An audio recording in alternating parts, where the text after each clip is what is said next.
नमस्कार, मैं हूं खुशबू राय। दशहरे के दिन जब देश बुराई पर अच्छाई की जीत का जश्न हर्षोल्लास से मना रहा था तो एक बड़ी घटना मुंबई में।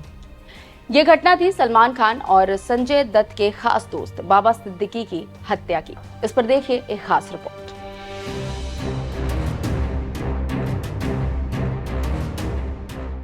देश जब दशहरा मना रहा था और बुराई पर अच्छाई की जीत के जश्न में डूबा था, तभी बुराई अच्छाई पर भारी पड़ी और ये खबर आई मुंबई से, जहां पर एनसीपी अजीत पवार के दिग्गज नेता बाबा सिद्दीकी की गोली मारकर हत्या कर दी गई। जी हां, अजीत पवार गुट के नेता बाबा सिद्दीकी की हत्या बिश्नोई गैंग ने की है। पुलिस सूत्रों की माने तो बाबा को 15 दिन पहले जान से मारने की धमकी भी मिली थी, लेकिन आखिरकार 3 बदमाशों ने सिद्दीकी को 3 गोली मारकर हत्या कर दी। बाबा सलमान खान के करीबी थे। हत्या में 9.9 mm की पिस्टल का इस्तेमाल किया गया था। मुंबई पुलिस ने सुपारी किलिंग की आशंका से भी इनकार कर दिया है। जो पुलिस की थ्योरी सामने आई है, उसके मुताबिक गोली लगने के बाद लीलावती अस्पताल में उन्हें भर्ती कराया गया था, लेकिन आखिरकार बाबा की मौत हो गई।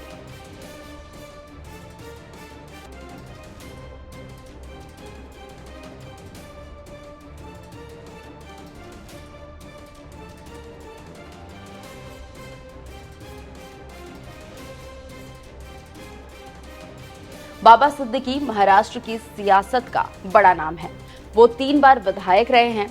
बांद्रा ईस्ट में बाबा सिद्दीकी पर फायरिंग हुई है। उसके बाद मुंबई पुलिस में हड़कंप मच गया। घटना की सूचना मिलते ही मुंबई क्राइम ब्रांच की टीम स्पॉट पर पहुंची। वहीं इस मामले में 2 शूटर्स को गिरफ्तार कर लिया गया है। शूटर्स ने सिद्दीकी पर 6 राउंड फायरिंग की, जिसमें 3 गोलियां उन्हें लगी है, 2 पेट में, 1 सीने पर। इससे आप समझ सकते हैं कि कितना सुनियोजित तरीके से इस घटना को अंजाम दिया गया है। इस हत्या के बाद देश की राजनीति में हड़कंप मच गया है और सभी लोग इस पर अपनी प्रतिक्रिया दे रहे हैं।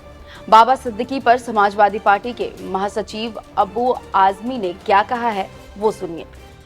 और हालात यहाँ के खराब भी होते जा रहे हैं, लेकिन सरकार की तरफ से जो सख्ती होना चाहिए, लोगों को डर खत्म हो चुका है। किसी को डर ही नहीं कानून में। कोई आदमी जाके मस्जिद में खुलेआम कह रहा है कि मारो एक को, मारो, हम मारेंगे, कुरान नहीं पढ़ने देंगे, और मतलब हर तरह से लॉ एंड ऑर्डर बिल्कुल खराब हो रहा है। और सरकारें जो सिर्फ और सिर्फ नफरत फैलाकर अपनी सियासी रोटी सेक रहे हैं। मैं समझता हूँ बाबा सिद्दीकी के ऊपर गोली चलना एक बहुत ही सीरियस मैटर है। वो कोई क्रिमिनल आदमी नहीं, वो एक नेता। हम आज बचपन से हम लोग देखते हैं बाबा सिद्दीकी पॉलिटिक्स में थे, और उन पर गोली चलना, मैं समझता हूँ कि बहुत सीरियस, सरकार को इसको नोट लेना चाहिए और इस तरह की चीज़ों पर कड़े कदम उठना चाहिए। आप जाइए, आप अरब कंट्रीज में जाइए, कितनी दुश्मनी होती है, लेकिन किसी की हिम्मत है क्या गोली मारने की? मालूम है कि वहाँ पे कानून इतना सख्त है कि मतलब 6 महीने में फैसला होता है और फांसी की सजा हो जाती है। यहाँ तो 20-20 साल, 30 साल मुकदमे चलते हैं, और मर्डर करने वाला भी जेल से बाहर निकलता है, धमकाता है, गवाह लोगों को तोड़ देता है, और सजा ही नहीं होती है। तो ये सब चीज़ कानून में जो खामियां हैं, उसकी ज़्यादा वजह से हो रहा है। अच्छा, मुंबई जैसे सुरक्षित शहर में लगातार गोलीबारी की घटना बढ़ रही है, तो क्या लगता है इसका जिम्मेदार कौन है? जिम्मेदार जिनके हाथ में सरकार है वो जिम्मेदार है, और क्या। उनको कम से कम एक ऐसे मैसेज देना चाहिए कि आज कुछ होगा तुरंत केसेस चलेंगे, फास्ट टाइप पे केस चलेगा और सजा मिलेगी। सजा होती कहाँ है? अच्छा, लगातार जिस तरीके से सलमान खान हो या सलीम खान हो, उन्हें मारने की धमकी मिल रही थी। जो बाबा सिद्दीकी सलमान खान के बहुत करीबी माने जाते हैं, क्या लगता है इसके कारण उन पे गोलीबारी हुई रहेगी? नहीं, मतलब ये तो कोई वजह ही नहीं हुई ना। बाबा सिद्दीकी सलमान खान से क्या लेना देना? बस सलमान खान से जाना आना, बहुत सारे लोग सलमान खान के फैन है। दुनिया के लोग आगे नीचे खड़े रहते हैं सलमान खान मिलने के लिए, फिल्म में काम करते हैं, बहुत से लोग हैं। बाबा का मैं नहीं समझता हूँ कि बाबा सिद्दीकी कोई ऐसा था कि सलमान खान की सिक्योरिटी में जो लोग उनसे झगड़ा करना चाहते हैं, उनके मुकाबले में कुछ खड़ा बाबा खान है। बाबा सिद्दीकी ऐसा तो कुछ है नहीं, लेकिन इस तरह से सलमान खान की वजह से बाबा सिद्दीकी पे हमला करना, मैं समझता हूँ ये बहुत ही गलत चीज़ है। तो सुन लिया आपने क्या कह रहे हैं अबू आजमी। वहीं मुख्यमंत्री एकनाथ शिंदे ने भी इस पर अपनी प्रतिक्रिया दी है। मी पोलिसांना निर्देश दिलेले आहेत की मुंबईमध्ये कुठल्याही परिस्थितीत कायदा सुव्यवस्था कोणी हातात घेता कामा नये, गँगवार वगैरे कोणी डोकं वर काढता कामा नये, यांच्यावर कडक कारवाई झाली पाहिजे, कठोर कारवाई करण्याच्या मी सूचना दिलेल्या आहेत। आणि पोलिसांची कायदा सुव्यवस्था राखण्यामध्ये मुंबई पोलिसांचं नाव आहे, आणि त्यामुळे या आरोपीला तात्काळ पकडतील आणि त्याच्यावर कडक कारवाई करतील।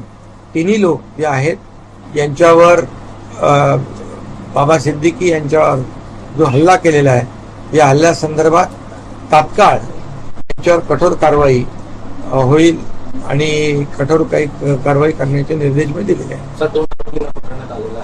दोन आरोपी पकडले आहेत. एक हरियाणाचा आहे, एक उत्तर प्रदेश मधला आहे. तिसरा आरोपी फरार आहे, त्याच्या पाठीमागे पोलीस टीम गेल्यात. त्यालाही लवकर अरेस्ट होईल आणि कडक कारवाई होईल. वहीं उद्धव ठाकरे गुट की नेता प्रियंका चतुर्वेदी ने कड़ी प्रतिक्रिया दी है। बाबा सिद्दीकी जी जो पूर्व मंत्री रह चुके हैं, 3 टर्म एमएलए रह चुके हैं, जिनके पास वाइस सिक्योरिटी कैटेगरी की सुरक्षा थी, उनको दिन दहाड़े मुंबई में बैंड्रा जैसे एरिया में उनको कॉन्ट्रैक्ट किलिंग के माध्यम से उनकी हत्या कर दी गई है। सवाल यही उठ रहे हैं कि आज मुंबई में कानून व्यवस्था कहां है। आज अगर एक सुरक्षित इंसान जो खुद एक नोन पर्सनालिटी है, सोशल वर्कर रहे हैं, जिनके साथ वाइस कैटेगरी की सिक्योरिटी घूमती है, अगर उनके साथ इस तरीके की हत्या होती है तो प्रश्न चिन्ह उठता है कि आज आम जनता अपने आप को कितना सुरक्षित महसूस करती होगी। आज जो कॉन्ट्रैक्ट किलिंग जो 15 दिन पहले उन्होंने कहा था उनको धमकियां आ रही हैं, तो क्या ये इंटेलिजेंस फेलियर राज्य का नहीं है? वजह बस एक है, जो हमारे राज्य के मुख्यमंत्री हैं वो महाराष्ट्र को इतना लूटने में लगे हैं, इतना व्यस्त हैं कि वो सुरक्षा महाराष्ट्र को दे नहीं पा रहे हैं, महाराष्ट्र वासियों को नहीं दे पा रहे हैं। और हर दिन जो इलेक्शन पोस्टपोन हो रहा है, इलेक्शन का अनाउंसमेंट नहीं हो रहा है, मैं मानती हूं कहीं ना कहीं उसमें भी ये पूरे कांड में हाथ है। दुर्भाग्यपूर्ण है। मैं उनके परिवार को अपना शोक जताना चाहूंगी। जीशान खुद एक एमएलए हैं और मैं उम्मीद करूंगी कि महाराष्ट्र में इस तरीके की सरकार जो ना जनता के हित में काम करती हो, ना जनहित की हो, या जन नीतियों के हिसाब से बनी हो, या जन विश्वास को लेकर बनी हो, उस सरकार को बिल्कुल नैतिक धर्म नहीं है एक दिन और सरकार में बने रहने का। तो सुन लिया आपने हत्या पर क्या कह रहे हैं। वहीं लीलावती अस्पताल पहुंचने का तांता लगा हुआ है। सलमान खान, संजय दत्त, खुद मुख्यमंत्री एकनाथ शिंदे अस्पताल पहुंच रहे हैं और परिवार को सांत्वना दे रहे हैं। पुलिस हरकत में है और गिरफ्तार लोगों से रात भर पूछताछ की गई है। देखना होगा कि आगे का रिजल्ट क्या आता है। फिलहाल इस खबर में बस इतना ही। मुझे दीजिए इजाजत। नमस्कार।